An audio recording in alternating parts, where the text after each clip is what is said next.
check. Okay. All right. Thank you all for coming. It gives me great pleasure to introduce Hilary Martin over here. And I've known Hilary for about a decade now when I was a PhD student at Johns, and I was giving a talk with a lot of confidence, knowing well that I work in a fairly niche area, and it's quite unlikely that anyone who knows anything about it would sort of come to a student symposium at Johns. And unbeknownst to me, there was someone sitting right at the back who asked me all these extremely probing questions with a lot of enthusiasm. And that turned out to be Hilary. And quickly I decided we need to become good friends because you'd rather have her as a friend than your critique. And it's been great sort of collaborating with her for the last decade or so. But I think that's just a testament. Anyone who sort of knows Hilary or has worked with Hilary knows that she's someone who's extremely smart and bright and thinks through all the details with great alacrity and acumen. And the proof is always in the pudding. And I know because of Dora, we don't really care about impact factors or anything like that. But just between 2023 and 2024, Hilary has published 3 papers, 2 in Nature and 1 in Cell. And half the time she was away on maternity leave, so something that's aspirational. But she combines all of these with a tremendous passion for equality. So half the time she sort of works on the genetics of medical conditions among South Asians. Being one of the co-investigators in the Genes and Health cohort. South Asian cohorts are not typically well investigated. And then alongside that, she also does a lot on profound neurodevelopmental difficulties, which you'll hear about now. And, she spends a lot of time engaging with sort of patient communities, taking their feedback on and sort of shaping research. But, without wasting any further time, over to Hilary today, who will sort of, I'm sure, be giving a really interesting presentation on the genetics of neurodevelopmental disabilities. Thank you, Hilary. Thank you, Varun, for that excessively generous introduction. It's very kind of you. And Varun's one of my closest collaborators and best friends in Cambridge, so it's nice to have this invitation. And this is probably the least genetics-y audience I've ever spoken to, so I hope that this talk is pitched appropriately. I'm going to focus on the side of my lab that works on neurodevelopment for obvious reasons, and I'm going to give you 3 vignettes. The first about the role of rare genetic variation in rare neurodevelopmental conditions. The second about the role of genetics in cognitive development in birth cohorts. And then I'm going to go back to talking about neurodevelopmental conditions, but this time focusing on the role of common variants. And hopefully it'll become obvious why I'm choosing to present it in this order. Since I came here in 2016 as a postdoc, I've been working heavily on this project called the Deciphering Developmental Disorders Study, which was started by Matt Hurls, who's now the director of the Sanger Institute where I work, as well as Helen Firth, who's a senior clinical geneticist at Addenbrooke's. And in this study, they collected about, through all the clinical genetics units in the UK, they collected about 13,000 patients with developmental disorders, mostly neurodevelopmental. And you can see in the plot at the bottom the distribution of the phenotype. Sorry, is there a cursor somewhere? This looks like the cursor. Yeah, okay. So this is a fraction of patients in the cohort with different clinical phenotypes. So you can see about 3/4 of them have got some kind of developmental delay or intellectual disability, but seizures, abnormal head circumference are common, as well as abnormalities of other organ systems like the heart. So you can see most patients have actually got multiple affected organ systems, and this is a very clinically heterogeneous cohort. And the key criterion for inclusion in the study is that people had to have no genetic diagnosis through the usual means. So at the time, the standard of care in clinical genetics, when the study started 15 years ago, was that clinical geneticists would kind of guess which gene might be responsible for the patient's condition and then do kind of low throughput DNA sequencing on that gene. And often they would guess that for 10 genes and not find anything. And at that point, they'd say, right, let's enter them in the DDD study, because that study then sequenced the whole exome. That's all the exons in the genome, so all the protein coding parts of the genome, which make up only about 1% of the DNA sequence, but which we know are most likely to harbour large effect genetic variants. And plus, we're kind of better at interpreting the genetic variation in these regions. So this exome sequencing was done on all the patients as well as the parents of about 3/4 of them. And additionally, we've also subsequently generated genotype chip data where we query all of the common genetic variants, or many of the common genetic variants across the genome, about 500,000 of them. And in the third part of my talk, I'll describe how we've used those data. So there's really two streams of work in this project. One is the clinical arm, which is very focused on finding the genetic diagnosis for patients. So we suspected, and it proved to be true, that many of these patients had basically a monogenic cause of their condition. So one or two variants with large effect in a single gene fully explain their condition. And there's something called the clinical filtering pipeline, which identifies these, focusing on a set of known developmental disorder genes, of which there are about 1,500. And these then get returned, the candidate causal variants get returned to the recruiting clinical geneticist, who then decides which of them, if any, are likely to be pathogenic, and then reports those back to families. And then in the research arm of the project, which is the side I'm focused on, we do various things, including try to find new genes underlying these conditions, and then more broadly studying the genetic architecture, so basically the distribution of the frequency and effect size of different types of genetic variants that contribute to these conditions. And that's my main focus. In terms of finding the genetic diagnoses through the clinical arm, we managed to diagnose about 40% of the patients. We find a genetic diagnosis for 40% of the patients, and the majority of these are de novo mutations, so new mutations that arise in the egg or sperm and are not present in the parents.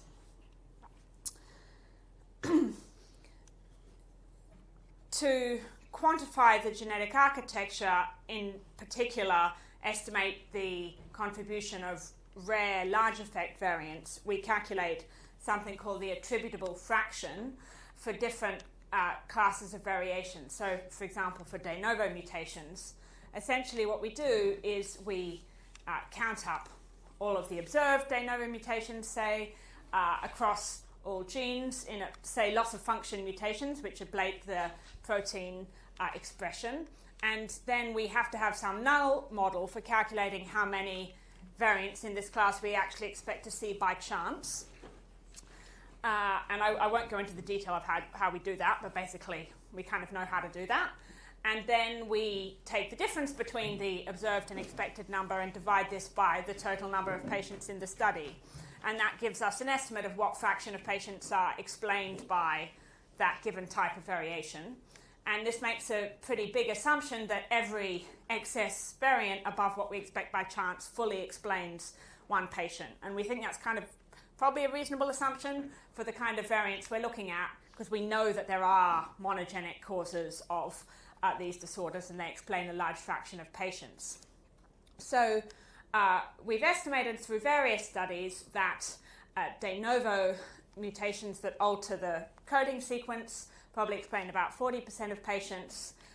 Recessive coding variants explain about 5%, and X-linked coding variants, so on the X chromosome, explain about 7%. And I'll just give you some little snippets of what we've learned about these various classes. So this work is actually from my colleague Matt Hurls, but I'm just telling you to give you some context for the rest of the talk. So de novo coding mutations are the biggest contributor, and we know that about half of the burden of these is in known dominant developmental disorder genes, and the rest is in genes that we haven't found yet because we don't have enough statistical power to do so, basically. And in this 2020 paper, they did some modelling and estimated that there are probably about 1,000 more dominant developmental disorder genes to find, but de novo mutations in them are probably less penetrant than they are in the genes that we already know about, meaning, and by penetrant I mean, what's the probability that you have the condition given that you've got the mutation? So essentially that kind of implies that there'll be some patients who've inherited mutations in these genes from seemingly unaffected parents, but we think that in the child this inherited variant is the cause of their condition, and I'll kind of come back to that later in the talk. One of the features of this cohort is that boys outnumber girls, and sorry, whoops, I'm starting to talk about the wrong slide. That's the next slide. Let me talk about the autosomal recessive contribution first. So this is where you have to inherit two mutations in the same gene, each from a different parent. So the parents are unaffected, but they're heterozygous carriers of the variant, and then children who've inherited two copies. Where is this? Sorry, this isn't really working, are affected, as you can see in the little pedigrees at the top. And basically, you can have two forms of this, one where you inherit the same mutation from each parent, and the other one where you inherit two different variants in the same gene, each from a different parent, and that's called compound heterozygous. Anyway, this first form, the simple recessive form, we know to be much more likely if you have consanguinity if the parents are affected, because you get long chunks of the genome where you inherit the same DNA from both parents, and so by definition all the variants in that region will be homozygous, so you have two copies of the same allele.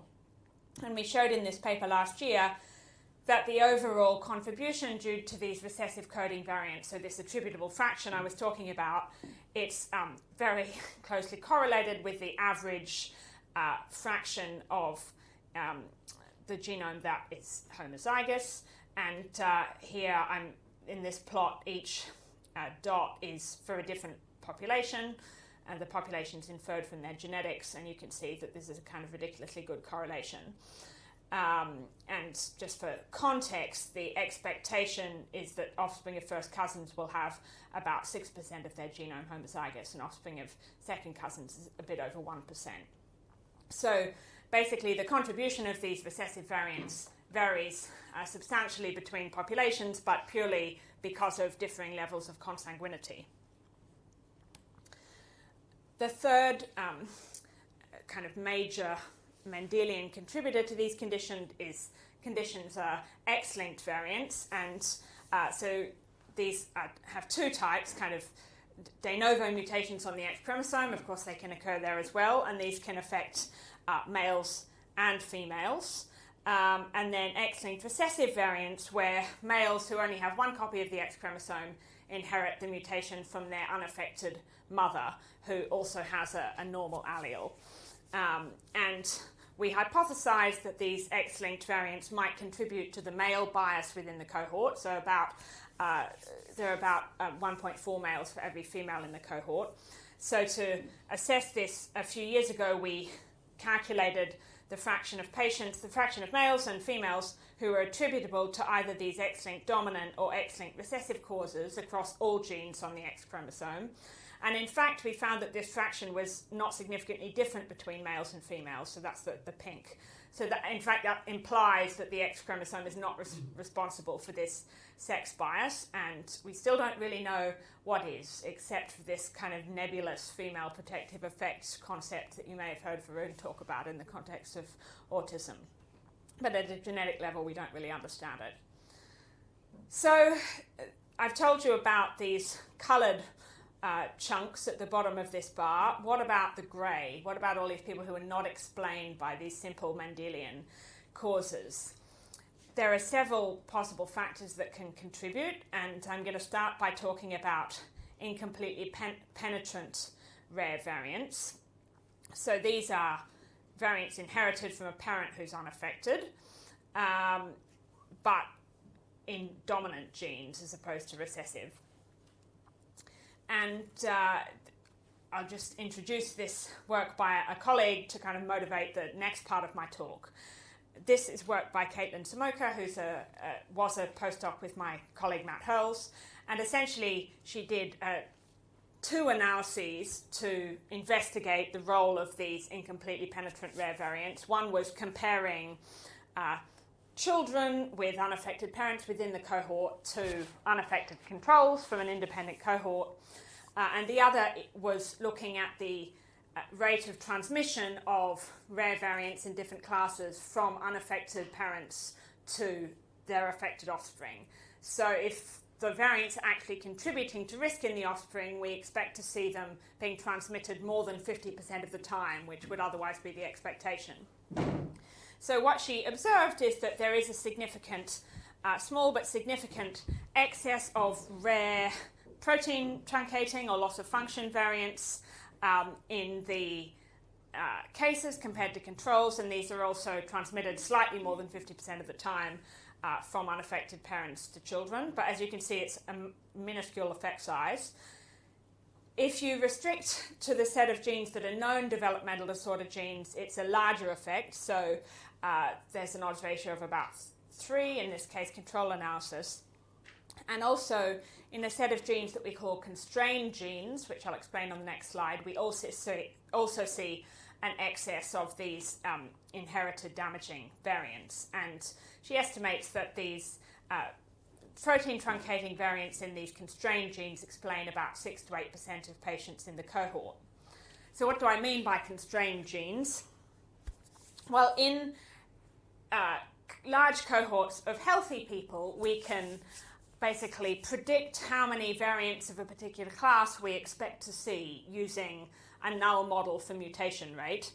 And in these plots are from a paper from something called the Exome Aggregation Consortium, which was this big data set of 60,000 people without severe disorders, so pretty much healthy people. It was published about 8 years ago.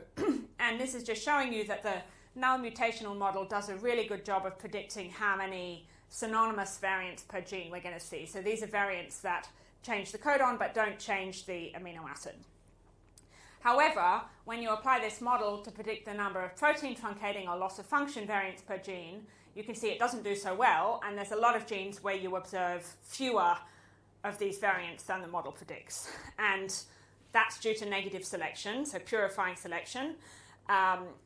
Basically, we know that a lot of these genes, loss of function variants in a lot of these genes lead to developmental disorders, which tend to have reduced fertility.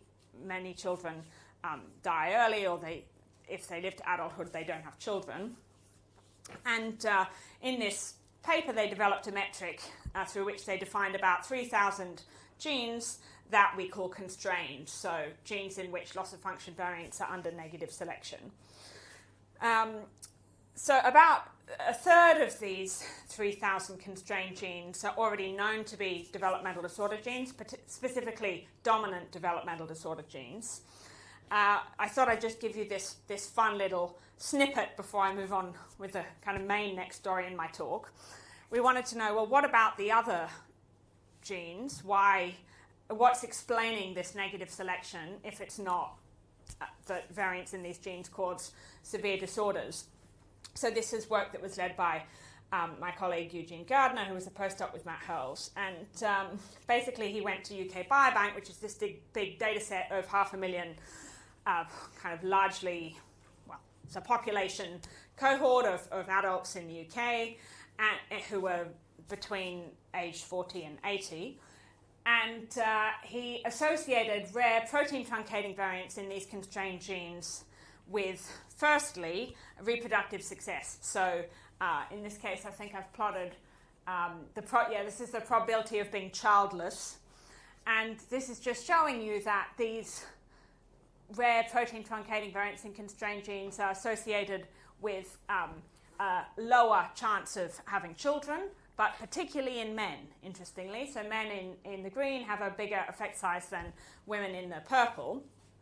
And he also showed, which had actually been shown in previous papers, that these same variants are also associated with reduced cognitive ability as measured by this fluid intelligence score, as well as higher risk of mental health conditions, particularly schizophrenia.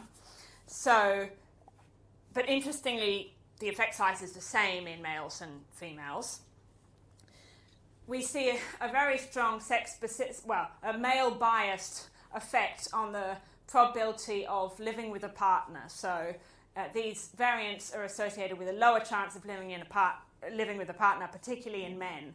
So basically, we strongly suspect that this effect on fitness, effect on reproductive success is mediated through partner choice, that basically these variants are associated with lower cognitive ability, higher mental health problems. We also show in the paper lower income, and that basically men are less choosy than women, essentially. But anyway, we estimate in the paper that this negative selection this effect accounts for about 20% of the purifying selection against protein truncating variants across the genome. So to return to my main theme, which is neurodevelopmental conditions, I explained that there seems to be this quite large role for incompletely penetrant, rare, damaging protein coding variants in patients with these neurodevelopmental conditions, and these variants are being inherited from seemingly unaffected parents. So why are the parents unaffected? Well, there are at least two possible explanations. One is that they're somehow protected by their polygenic background, so other genetic variants in the genome are somehow affecting the penetrance of these rare damaging variants of interest. And there's some evidence of that from UK Biobank. We actually didn't find evidence, well, there's actually pretty good evidence from UK Biobank this is true. We didn't find evidence from it in our own disease cohorts, but anyway, if you're interested, I can tell you more about that later. The second hypothesis, which I will go into, is the possibility that these rare variants have effects that change across time. So maybe they have larger effects on neurodevelopmental traits in childhood that then kind of attenuate. And so these parents who appear to be unaffected, in fact, did have a phenotype when they were younger that they've kind of grown out of. And we had quite a lot of anecdotes from clinical geneticists suggested that this really might be the case. But we wanted to try and study it formally, and so we turned to birth cohorts where they had longitudinal measures of cognition at multiple time points, so we could look at whether the effect of genetic variants was changing throughout development. And this work was led by my PhD student, Danny Milorski. So we turned to two cohorts. Firstly, the Avon longitudinal study of children and parents, ALSPAC, which recruited about 14,000 children in the early 90s. And they have a lot of rich phenotype data on them, including IQ tests conducted at 3 ages, 4, 8, and 16. And as this plot kind of implies, there's quite a lot of missingness. And we imputed IQ to fill in these missing values using a variety of measures. And essentially this works moderately well. This is the correlation between the imputed value and the sort of masked true value in a set of samples that were held out across several replicates. So you can see they correlate about 0.6, which is kind of okay, better than nothing. I'm only going to show you the results from using the imputed data in what follows just for simplicity, but basically the results pretty much all hold up when you use the non-imputed data. For replication, we've used data from the Millennium Cohort Study, which was a slightly later birth cohort. And in this, they collected a lot of cognitive data, but none of the tests are really longitudinally invariant, so they're not really measuring the same construct across time, which meant that we couldn't really use them for the longitudinal aspects. However, we did use them for some replication by basically making a kind of overall, like a general cognitive ability factor by doing principal component analysis on different cognitive tests in early childhood and just taking the first principal component. So what did we actually look at? We looked at two different types of genetic measure. The first is polygenic scores or polygenic indices, which I think you've probably heard about in previous talks. So this is where you take a bunch of common variants across the genome that have been associated with the trait of interest through a genome-wide association study, and you basically sum up an individual's genotypes at those genetic variants weighted by the effect sizes of the variants in the genome-wide association study. And we've calculated these polygenic indices for educational attainment based on the largest genome-wide association study for that trait. We also looked at the cognitive and so-called non-cognitive components of this, but I won't show you the results because it just gets too complicated. I'll just show you the educational attainment polygenic scores. So this work was mostly motivated by wanting to understand these rare variants and whether their effects might change across time. So to summarize these, we calculated something we called a rare variant burden score, which is basically the sum of the level of constraint of genes in which an individual carries a rare loss of function variant. And this level of constraint is given by this metric called S hat, which has been developed in a previous paper. This is basically a measure of reduced fitness for individuals who carry a loss of function variant in the gene of interest. So, for example, an S hat value of 0.1 means that individuals will have, on average, 0.1 fewer children if they have a loss of function variant in that gene. So we basically calculated these polygenic scores, polygenic indices, as well as this deleterious rare variant burden score for each individual. And then we associate that with measures of IQ across time. We fit, I'll mostly just show you the results from this mixed effects model where we allow the effect of the genetic score to change with time. So we regress IQ on the genetic score, the time at which IQ has been measured, so I said there were these 3 time points, and then an interaction between the genetic score and the time, so this allows the genetic score to have different effects, its effect to change with time. And so what were the results?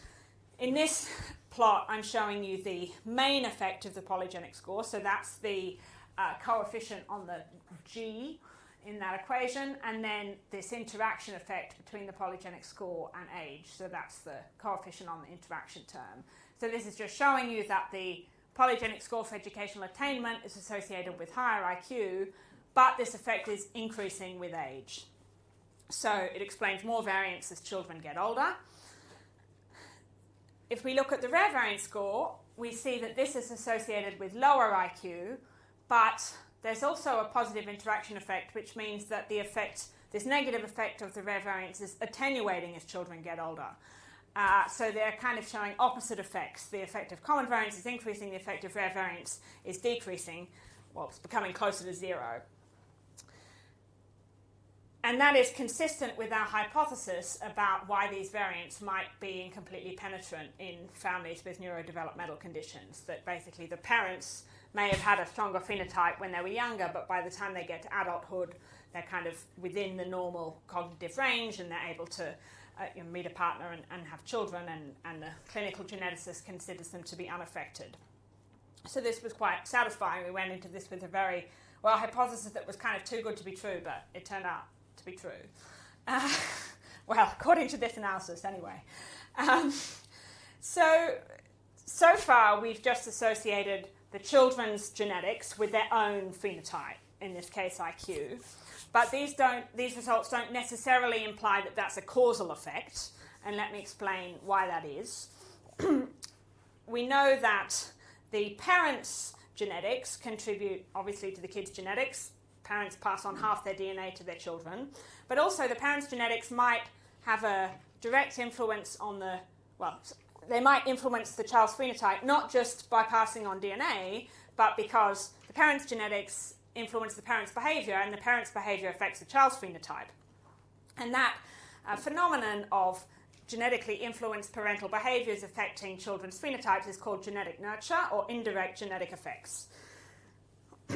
And so some of this association that we're detecting between the child's genes and the child's phenotype could actually be reflecting the effects of those genetic variants in the child that the child inherited from the parents via the parental behaviors. And we can try and disentangle this direct genetic effect of the child's genes on their phenotype from the indirect genetic effect via the parents using something called a trio model. And those of you who came to Laurie Hannigan's talk a few months ago will have heard about this. So essentially what we do is to regress the child's phenotype Y on not just their genetic score, but also the genetic scores of each of their parents. And when we do this, the coefficient on the child score gives us an estimate of this direct genetic effect. So the effect of the genetic variance in the child directly on their own phenotype. In contrast, the coefficients on the parents' genetic scores will tell us about the effect of genetic variants in the parents that are not transmitted to the child. And they could be indicative of genetic nurture or indirect genetic effects.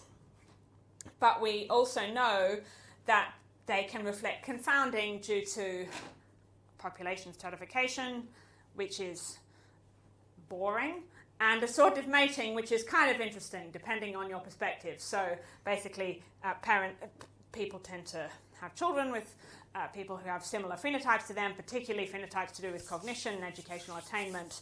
And essentially, this can cause the transmitted variants to be correlated with the non-transmitted variants. I kind of won't go into details, but basically it's hard to interpret this non-transmitted coefficient, whereas this direct genetic effect we can interpret pretty well.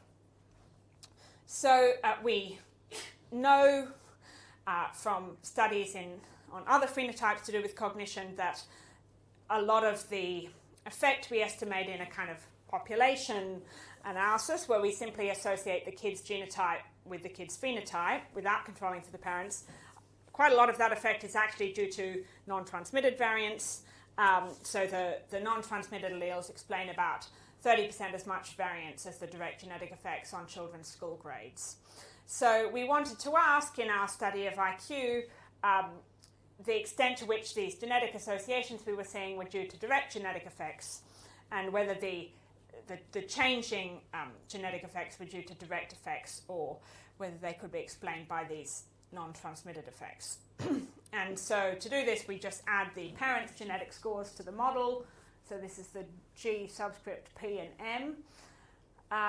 So it's a pretty straightforward extension. So here I'm plotting the filled-in dots are the ones I showed you before. So the main effect of the genetic score and then the interaction with age. And the empty points are now the direct genetic effect that comes from this trio model. So what this is showing you is that when you control for the parents' polygenic scores, the effect of the child's polygenic score for educational attainment on IQ is greatly attenuated. So only a fraction of that effect is due to direct genetic effects. But interestingly, the coefficient on this interaction term doesn't change. So it seems like this increasing effect of the polygenic score with time is really driven by direct genetic effects. For the rare variant score, interestingly, we actually don't see any attenuation when we control for the parents' rare variant score. And then similarly, this positive interaction seems to be driven by these direct genetic effects. In fact, the point estimate's even higher, although not significantly so.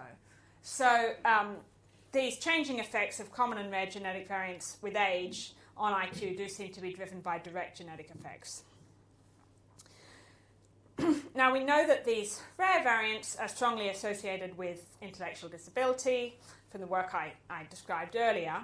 So we wondered if they might have differential effects across the distribution of IQ. So the typical models that we fit in human genetics estimate the expected mean value of a trait given a particular genetic score. So that's shown, kind of represented in this plot. So it implies that the effect of the genetic score on the 95th percentile of the distribution is the same as on the 50th percentile. And framed another way, we're assuming homoscedasticity. So the distribution of the residuals from a linear regression is uniform regardless of the value of x, basically. X in this case is the genetic score. So it's just, that's kind of represented. You can see in these box plots that the variance is not changing with the genetic measure. But maybe this is happening. Maybe actually maybe the variance of the phenotype does change with genetics, and expressed another way, maybe the effect of the genetic score on different points in the distribution differs. So this is called heteroscedasticity. And we wanted to assess this, and to do so we used something called quantile regression, which allows us to model effects on different quantiles of the phenotype distribution. Specifically, we looked at the 5th percentile, the 50th, and the 95th. And here I'm plotting the effect from the child-only or population model in the filled-in dots, and then again the empty dots are the direct effect from the trio model. So what you can see here is that this increasing effects of the common variance with age, indicated in this by the interaction effect on the right, that's really driven by the upper tail of the distribution, so the 95th percentile, and it's seen to some extent at the median, but not at the lower tail. In contrast, for the effect of the rare variance score, the attenuation of that effect with age is really driven by the lower tail. It's not seen at the 95th percentile. And if you look in this plot down here, which is showing the cross-sectional estimates at each age, you can see that at age 4, there's this significant difference in the effect on the 5th percentile compared to the 95th, which then attenuates by age 16. So these rare variants basically show larger effects on the lower tail, so on lower IQ at age 4, but then that attenuates with age.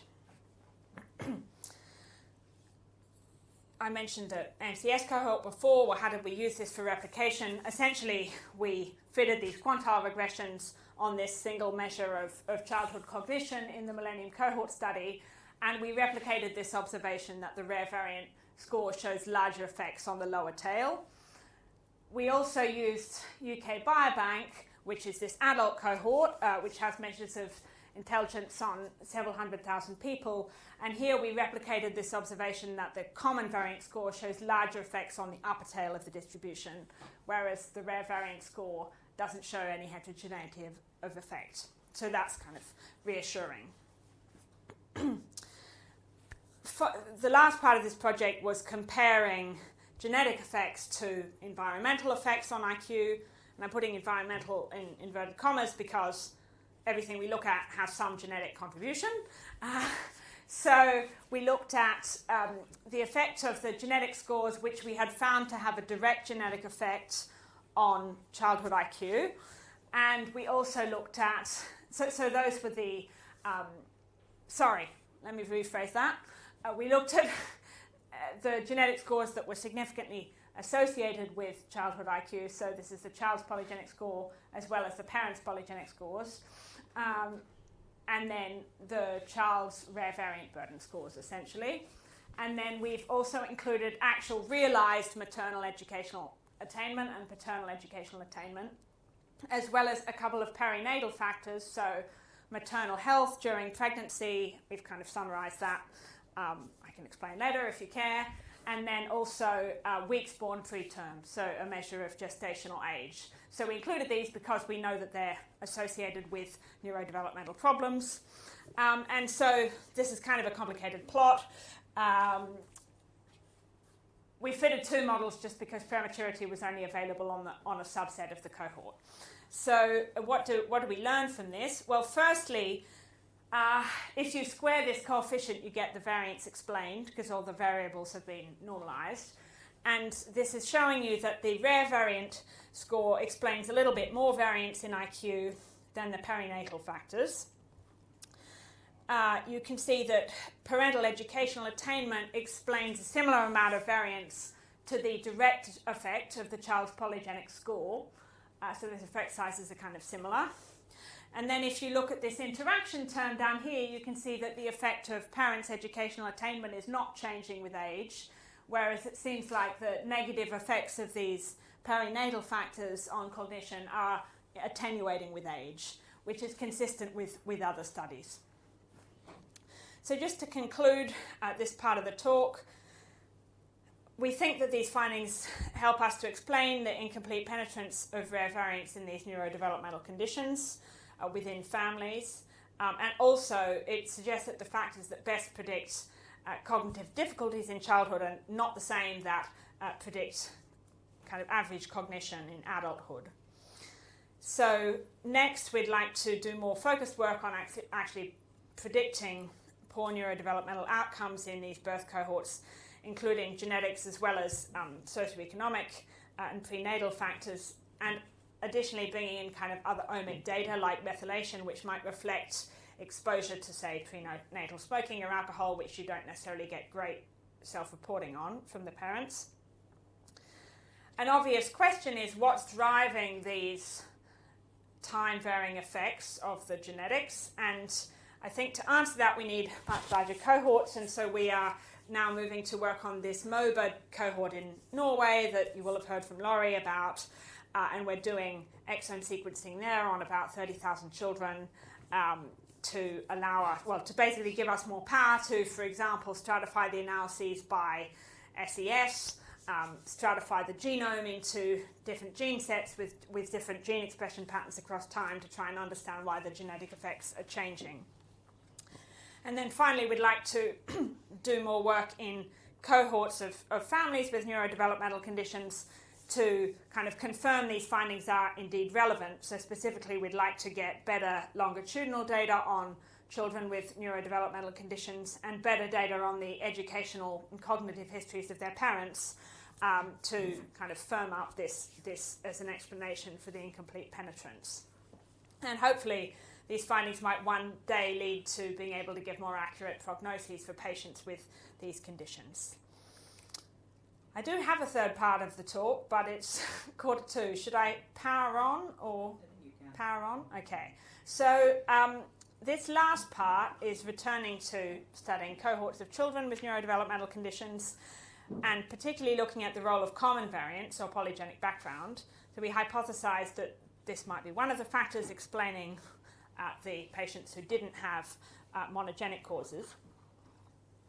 And when I was a postdoc, PhD student in that lab, Mari Niemi, she did the first genome-wide association study in this DDD study, so comparing these patients with neurodevelopmental conditions to controls at millions of common variants across the genome.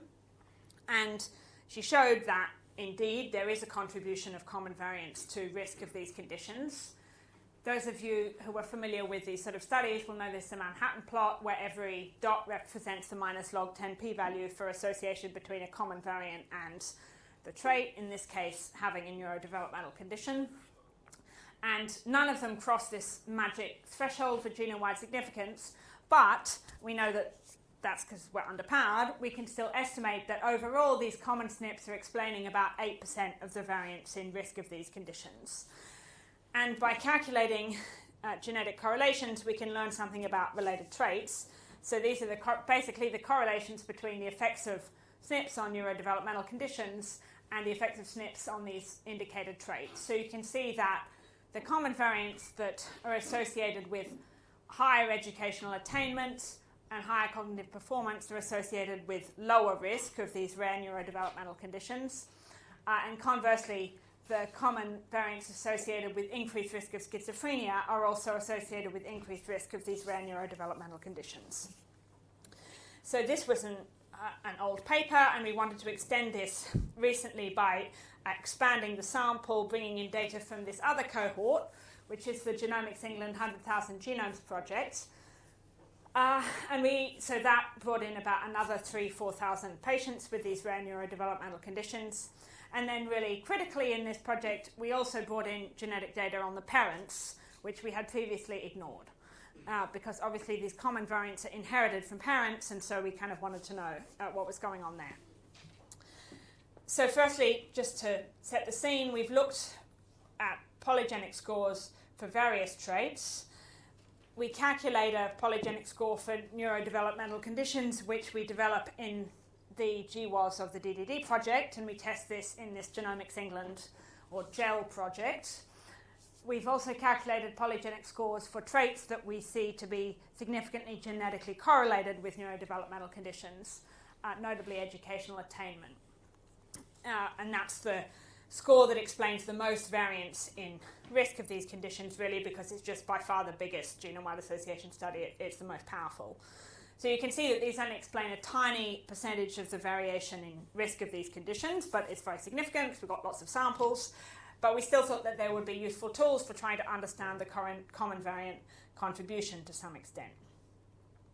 So the first hypothesis we wanted to test is whether there was a difference in the polygenic background between patients who had a monogenic diagnosis and those who didn't. So I told you earlier that about 40% of patients get a monogenic diagnosis in the study. And under a liability threshold model, we might expect these patients to have less of a common variant contribution than those who don't have one. So under this model, basically, you develop the condition. So everybody has some value on a liability scale, and the liability is normally distributed. And once your liability crosses some threshold, then you develop the condition. So you could cross this threshold by having a single very large effect rare variant, in other words, a monogenic diagnosis. Or maybe you can cross the threshold by just having lots of common variants that each confer small effects on risk. So our hypothesis was that those with a monogenic diagnosis would have less polygenic risk, and that turned out to be true. So those with a diagnosis have higher polygenic scores for educational attainment, cognitive performance. So that means they have less polygenic risk for neurodevelopmental conditions. We were quite surprised to see, though, that the parents who are unaffected have basically the same polygenic scores as their children on average, with the exception of this polygenic score for neurodevelopmental conditions, which we see is significantly over-transmitted from the affected parents to probands, but to unaffected parents to the probands. But you can see for these polygenic scores, educational attainment and cognitive performance, the average polygenic score for the children is the same as their parents, and yet these parents are supposedly unaffected. And this led us to ask whether there could be indirect genetic effects, as I was talking about earlier. So are the parents' genetics impacting their children's risk over and above of the effect of the variants that they're transmitting to their children? And so we went to use this trio model that I described earlier to assess this. Just first to set this up, this is just from a simple regression of case control status on the child's polygenic score. So the affected children have lower polygenic scores for educational attainment and cognitive performance than controls, and higher polygenic scores for schizophrenia and neurodevelopmental conditions. If we then control for the parents' polygenic scores, we can estimate the direct effect from the coefficient on the child's polygenic score, so that's this blue dot. And then the effect on the parents' scores are these non-transmitted coefficients I talked about earlier. So you can see that here, using the polygenic score for neurodevelopmental conditions, once you condition on the parent scores, the child's score is still significantly associated with having one of these conditions. So there is evidence for the common variants in this polygenic score having direct genetic effects on the child's risk. However, when we look at the polygenic score for educational attainment, once you condition on the parents' polygenic scores, the child's score is no longer significantly associated with risk. So there's basically no evidence of direct genetic effects for the common variants ascertained for their association with educational attainment on the children's risk of these rare neurodevelopmental conditions, whereas the parents' polygenic scores are clearly very significant. So why is this? One hypothesis is that there really is some kind of genetic nurture. So maybe parents' predisposition for higher educational attainment affects their behaviour in a way that provides a more cognitively stimulating environment for their children. Maybe it helps them to develop language ability faster, and so that's kind of protective against intellectual disability, of which language delay is a feature. We have no data with which to test that hypothesis, but hopefully we might be able to one day in other cohorts. Another form of indirect genetic effects could be prenatal effects. So maybe the parent's predisposition for educational attainment affects the prenatal environment in some way. And we have some suggestive evidence that premature birth might be mediating the effects of non-transmitted alleles associated with educational attainment. So we know that less educated women are more likely to have premature babies, and that prematurity is a causal risk factor for neurodevelopmental problems. As I said, we have some suggestive evidence. I can tell you about it later if you're interested, but we really need more data to kind of confirm that. But then finally, there's another explanation for why these non-transmitted common alleles in the parents are associating with the child's risk of these rare neurodevelopmental conditions, and that's parental assortment or assortative mating. I mentioned that earlier. So people tend to have children with people who have similar level of educational attainment to them. And one of the consequences of that at the genetic level is that it generates a correlation between genetic variants that act in the same direction on the trait in question. So the common variants on chromosome 1 that are associated with higher educational attainment get correlated with the common variants on chromosome 2 that increase educational attainment. And similarly, what we show in this paper is that this assortment generates a correlation between the common variants associated with cognition and the rare variants associated with cognition. Whereas normally these common and rare variants would not be correlated with each other in the absence of this assortment. And specifically, we think that the association between the non-transmitted common alleles and the child's phenotype could actually just be reflecting the effect of transmitted rare variants, which we know to have a causal effect from other studies. And essentially, we need further work with other study designs to try and tease this apart. And we'd like to do that because if we could show that there really is genetic nurture, then it hints that there might be some chance of modifying children's risk of these conditions through interventions.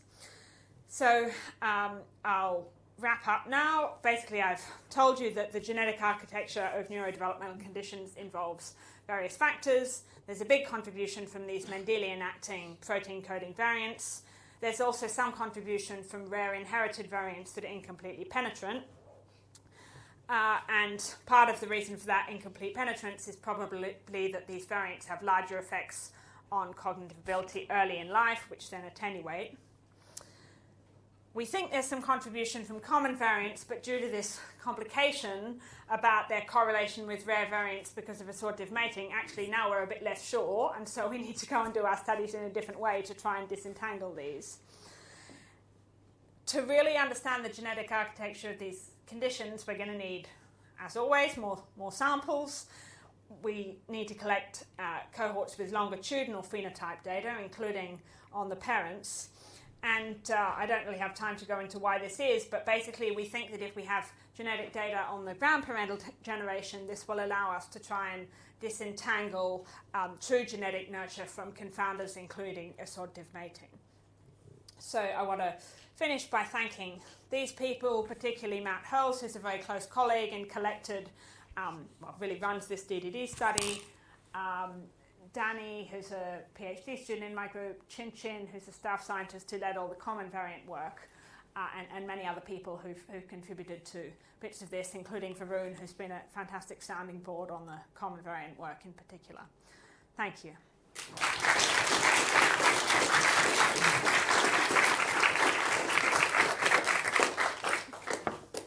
Thank you so much, Hilary. A really nice overview. I think we have some time for questions. Ed? Yes. Talking about the time varying effects, how do we actually account for collider bias? Because, for example, adults at the lower end of the lowest IQ spectrum are very much less likely to include in cohorts, especially trio cohorts. That's a good point, and it's something we've thought quite a lot about, and it's kind of reviewer comment number one. So I guess we feel that that is a concern, but then it's sort of odd that we still detect these differing effects between the common and rare variants. So the rare variants have stronger effects early in life that attenuate, whereas the common variants show the opposite effect. So I think if it was just all biased due to this collider, it's sort of not obvious why you would detect differing effects of different types of genetic variants. I mean, we do this imputation to try to account for that dropout. In fact, in ALSPAC, the sample at age 4, I think it's basically a random sample of people that were called into the clinic for testing, so that kind of helps us, although, of course, people can say no. We do observe consistent results whether or not we do the imputation, which is kind of reassuring. But that's something that we need to try and convince the reviewer of and do some additional analyses to try and really firm that up. Lots of hands. And Ricky, you put up your hand next. So. Thank you. That's super fascinating. I was wondering whether, when looking at the non-transmitted effects, is there, I can't quite think this through, but it's a selection on the fact that the parents actually had children in the first place that is relevant, because it's like if the parents' genetic architecture has a deleterious effect in one of these polygenic scores, they're less likely to have children. But then they did have children, so they must have a counterbalancing effect somewhere, which... I'm not entirely sure what you're asking. I mean,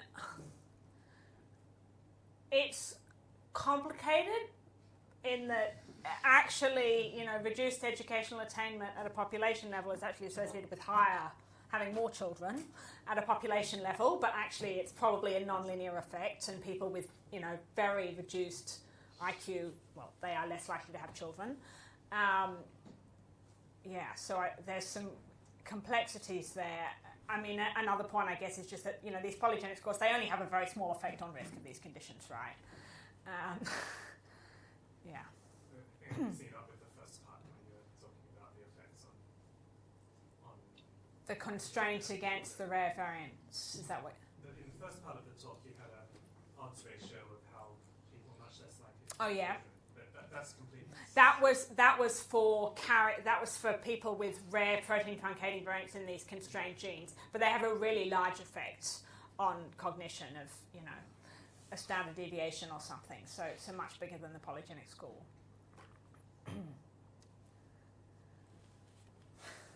Sorry, just randomly said, Lucy? Thank you, very interesting talk. For the effects that change with age, how confident can we be that its effect on, the fundamental latent factor of G or whatever over time, as opposed to something that differentially impacts the skills that are measured as a measure of IQ in very young children compared to the very different skills that are measured as a measure of IQ in older children and adults? Yeah, I mean, it's a good question. Well, I suppose one analysis we've done that I didn't show you is we did kind of replicate the effect using school grades in ALSPAC data, and actually the MCS data too. I think we were using KS2 and KS3 grades, so those are kind of done a bit later, and it's a slightly different measure, and yet we still see these. You can't really compare the effect size, but the same. We see the same direction of effect, so that was reassuring. But yes, we hope to replicate this in other cohorts that have other measures, because you make a fair point. Very interesting talk. There's 2 points like now we will face maybe more common variants affecting ADHD and autism. The next generation could be even worse than what we see. We think some of them have polygenic effect and parental assortment. Could you put anything like parents are highly educated, even you could see they are having neurodevelopmental problem children. Okay, so is it that 2 genes are coming more close because they have similar kind of background? Is that affecting? But they are again cancelling with the environmental factors. If parents are highly educated, they are treating their children much differently. But we are seeing so much ADHD. How much in that a genetic factor? How much is Look, I'm not an expert on ADHD. I mean, my understanding is this is a topic of great debate, the extent to which this is, changes in the criteria for diagnosis, the effect of screen time. I think you're asking about the effects of assortative mating on the genetic variants in the population. That may also have an effect. I don't know. Maybe all of these things contribute.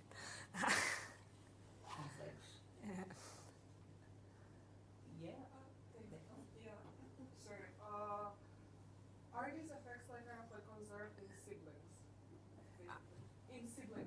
What effects conserved in siblings? The same variants and different variants genes. Like basically, have you looked at if you have identical siblings or non-identical siblings, and afterwards, like let's say one of them develops to be autistic, the other one doesn't meet the threshold for diagnosis. Does it still mean that they share the same like common genetic variants and rare genetic variants, or does it mean that they'll have differences in the profile? Sorry, I'm not like a geneticist.